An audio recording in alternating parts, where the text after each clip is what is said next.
تو اس وقت ہمارے ساتھ ہیں بین الاقوامی سیکورٹی امور کے تجزیہ کار کامران بخاری. کامران، ہم نے دیکھا کہ کس طرح سے امریکن میڈیا نے اس سارے ایشو کو کور کیا ہے. شدت پسندی پاکستان کے لیے بھی بڑا مسئلہ ہے. پاکستان کے اندر اس وقت ایک کریک ڈاؤن بھی چل رہا ہے، اور جو فائنانس سیکرٹری ہیں عارف احمد خان، آج انہوں نے یہ بھی خبردار کیا کہ اگر پاکستان نے کالعدم تنظیموں کے خلاف کڑے اقدامات نہ کیے تو FATF کی معاشی پابندیوں کا سامنا بھی ہو سکتا ہے. جو کریک ڈاؤن چل رہا ہے، کیا آپ کے خیال میں پاکستان کے بارے میں جو امیج ویسٹرن میڈیا میں پایا جاتا ہے اس کو بدل سکے گا؟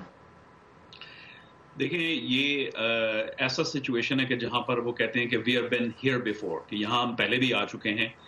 پاکستان نے پہلے بھی ماضی میں کئی موقعوں پر کالعدم تنظیموں کے خلاف کارروائی کی ہے، ان کے لیڈران کو جیل میں ڈالا ہے، لیکن اس کے بعد وہ پھر چھوٹ جاتے ہیں. تو مغرب کے اندر یہ تاثر توڑنے کے لیے اس سے زیادہ اور اس سے آگے جانا پڑے گا. ابھی یہ جو ہے، جب یہاں کے لوگ دیکھتے ہیں، خاص طور پہ وہ لوگ جو پاک بھارت تعلقات پہ گہری نظر رکھتے ہیں، وہ کہتے ہیں کہ یہ چیز جو ہم نے پہلے بھی دیکھی ہے، اس سے جو ہے کوئی چیز ثابت نہیں ہو رہی. تو وہ پھر وہی بات آ جاتی ہے، ڈو مور. اچھا، یہ ہم دیکھ رہے ہیں کہ یہاں پہ جو پاکستانی عہدیدار اور اہلکار ہیں واشنگٹن میں، وہ یہ تاثر اب دے رہے ہیں، ان کی طرف سے سٹیٹمنٹس یہ سامنے آتی ہیں کہ دہشت گرد تنظیم پاکستان میں اب کوئی ایسی نہیں جسے ریاست کی مدد حاصل ہو. یہ کتنا اطمینان بخش ہے یہاں پہ واشنگٹن میں تجزیہ کاروں کے لیے بھی اور پالیسی میکرز کے لیے بھی؟ ہاں، اس میں جو رائے عامہ ہے پالیسی میکرز میں اور DC کے اندر، وہ بٹی ہوئی ہے. اس میں یہ ہے کہ کچھ لوگ ابھی بھی بہت ہی جسے کہتے ہیں وثوق سے کہتے ہیں کہ یہ تعلقات ابھی بھی قائم ہیں. پاکستان کی ملٹری انٹیلیجنس کمپلیکس کے تعلقات ہیں ان تنظیموں کے ساتھ، جو کہ وقت کے ساتھ ساتھ سوفسٹیکیٹڈ ہو چکے ہیں. اس طریقے سے نہیں ہے جیسے پہلے تھے، یعنی کھلے عام. دوسری جانب وہ لوگ ہیں جو اس چیز کی گنجائش رکھتے ہیں کہ دیکھیں، پاکستان کے حالات ایسے جو تبدیل ہوئے ہیں گزشتہ 10-15 سالوں کے اندر، اس کی وجہ سے یہ تنظیمیں ایک طرح سے خود مختار ہو گئی ہیں. لیکن اینڈ پہ معاملہ یہی ہے کہ حکومت پاکستان، ریاست پاکستان ان کو جو ہے کھلا کیوں چھوڑا ہوا ہے، وہ ان کے اوپر جو ہے نا مزید کارروائی کر سکتا ہے، لیکن کر نہیں رہا. اچھا، اس وقت جو کریک ڈاؤن ہو رہا ہے اس میں وہ لوگ بھی شامل ہیں جن کے نام بھارت کی جانب سے دیے گئے ڈوزیے میں شامل تھے. کتنا بڑا اقدام ہے یہ آپ کی نظر میں؟ کیونکہ جہاں پہ ہم دیکھ رہے ہیں ویسٹرن میڈیا میں کم از کم جو پاکستان کے وزیر اعظم عمران خان نے کوششیں کی ڈی ایسکیلیٹ کرنے کے لیے، مذاکرات کی بات کی، تفتیش کا وعدہ کیا، ان کو پازیٹیولی یہاں پہ بھی پریزنٹ کیا گیا ہے. جی دیکھیں، یہاں پر اس دفعہ یہ جو واقعہ ہوا ہے بالا کوٹ کا، اور اس کے بعد پاکستان کی جوابی کارروائی ہوئی ہے، اس وجہ سے میں سمجھتا ہوں کہ مجموعی طور پہ ایک نیا ڈائمنشن ہمیں دیکھنے میں آیا، اور وہ یہ ہے کہ پہلی دفعہ بھارت کی جانب بھی نگاہ گئی ہے. ماضی میں صرف پاکستان کے اوپر دباؤ ڈالا جاتا تھا، وہ دباؤ ابھی بھی بدستور ہے، وہ ختم نہیں ہوا. لیکن اس دفعہ ہم یہ دیکھ رہے ہیں کہ بھارت کی جانب نگاہ گئی ہے.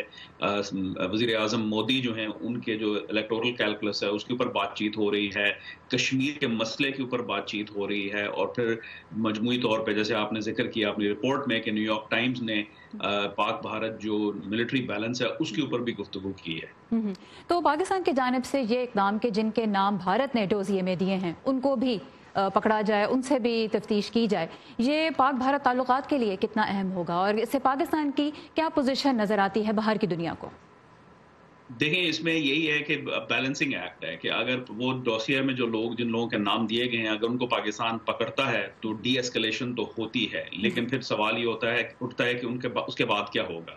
کیا وہ لوگ بعد میں چھوٹ جائیں گے؟ کیا یہ وقتی طور پہ پاکستان جو ہے، میں وہ آپ کو بتا رہا ہوں جو واشنگٹن کے اندر اینالسٹ بات کر رہے ہیں، کہ تھوڑی دیر کے بعد کیا ان کو چھوڑ دیا جائے گا، کیا ان کے اوپر ایک سسٹینڈ ایفرٹ ہوگی، کیا یہ ایک سنجیدہ ایفرٹ ہے.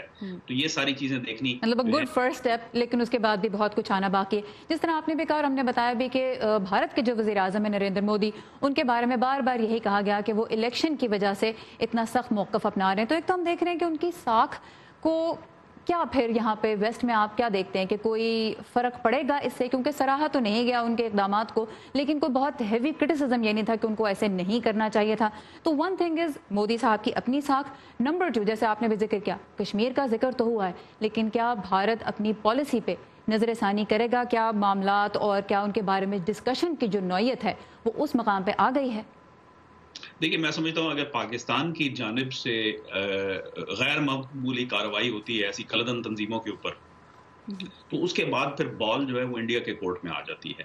لیکن جب تک پاکستان جو ہے کوئی مثبت یا ٹھوس اقدام نہیں کرے گا تو وہ نیڈل موو کرنا اور کہنا کہ اچھا یار ہم نے اپنی جانب سے ہم نے کر دیا ہے، اب آپ بھارت سے بھی کہیں کہ وہ اپنے جو اقدامات ہیں کشمیر کے اندر ان کے اوپر بھی نظر ثانی کرے، میں سمجھتا ہوں کہ وہ سیکوینسنگ کا ایشو ہے۔ لیکن کامران یہاں پہ ایک سوال یہ پیدا ہوتا ہے کہ اگر بھارت یہ کہتا ہے کہ کشمیر اس کا اندرونی معاملہ ہے، ایک ایسا سٹینس جس کو پاکستان تو تسلیم نہیں کرتا، لیکن اگر بھارت کی صرف اپنی پالیسی اپنی ایک ریاست کے اندر ایک متنازع علاقے کے اندر دیکھی جائے تو کیا اس کو پاکستان کی ٹیررزم کے خلاف کوششوں سے ٹائی کرنا درست ہے؟